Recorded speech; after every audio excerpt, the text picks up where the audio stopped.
Aloha mabuhay, but on interwebs today we're going to show you how to use a Trader Joe's pork belly out of the box and make it crispy and tender. This is what it looks like at the end.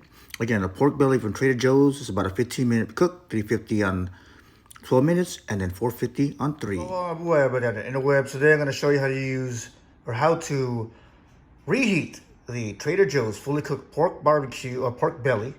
And I am going to start with when you get it out of the plastic bag, right? What's in the box, and then you get it in the airtight bag, right? You're going to go ahead and take out all the gelatin and take out the fat. And for just the purposes of people getting grossed out, it's not gross at all. All you do is take a knife and just, you just push it aside, right? And put it in the garbage bin. From there, I cut 1/4-inch pieces.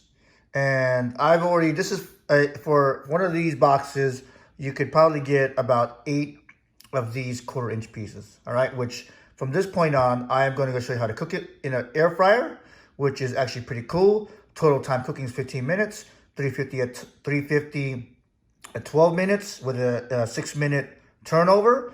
And then I will show you how I actually line my air fryer up. And the last finishing touches is 3 minutes at 450 degrees.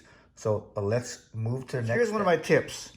I put a foil liner down the bottom, and I already made one batch, so you can see that in the bottom. But I always clean the top before I make a new batch, right? Which is just basically the idea here is to air fry is to not clean as many things, just like a pressure cooker, right? You use less things, right? So I just rinsed it off. This is basically non-stick, so I just rinsed it off and wiped it with a paper towel from my previous cook. And I'm just gonna go layer these in here, just like so. And then I'm gonna go ahead and put it at 350 at 12 minutes with a shake in the middle. So it'll go and signal me at 6 minutes, and then I'll turn them over. And then I'll go to 450 at 3 minutes, and I'll show you how it looks in 6 minutes. Just because I just realized that I use my hands. This is just for me, right? I wash my hands all the time.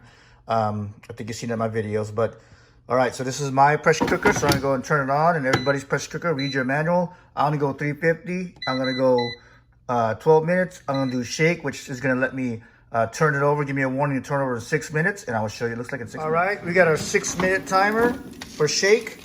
What I'm going to do is I'm going to try and do this in one-handed. I'm going to go and flip them around.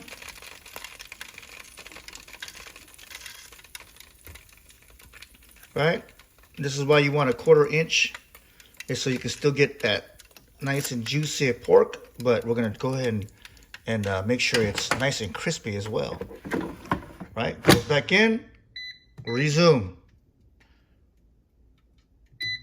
All right, after that 6 minutes, I'll show what it looks like, and then we'll go ahead and crisp it up at the 450 at 3 minutes. All right, here we go. 350 at the 12th minute. So it's sizzling, looking nice and brown already. I'm gonna go ahead and flip it. And again, sorry for my one-handed action.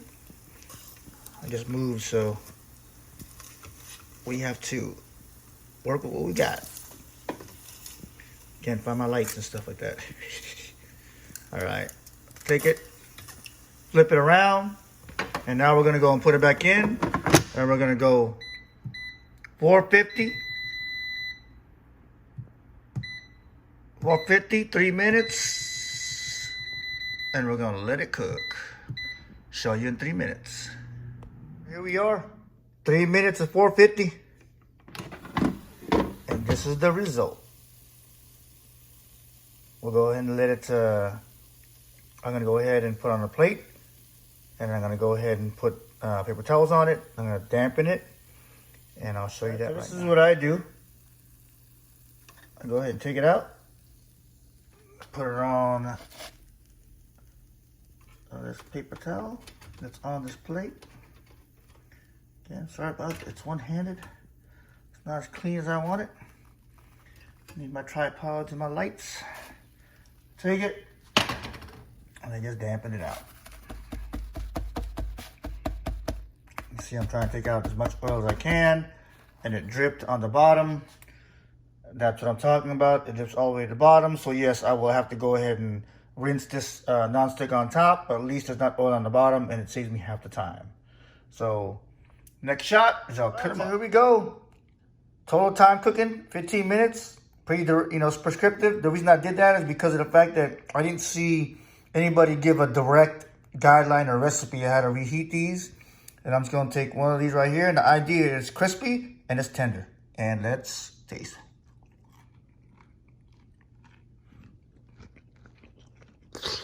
It is crispy. It is tender.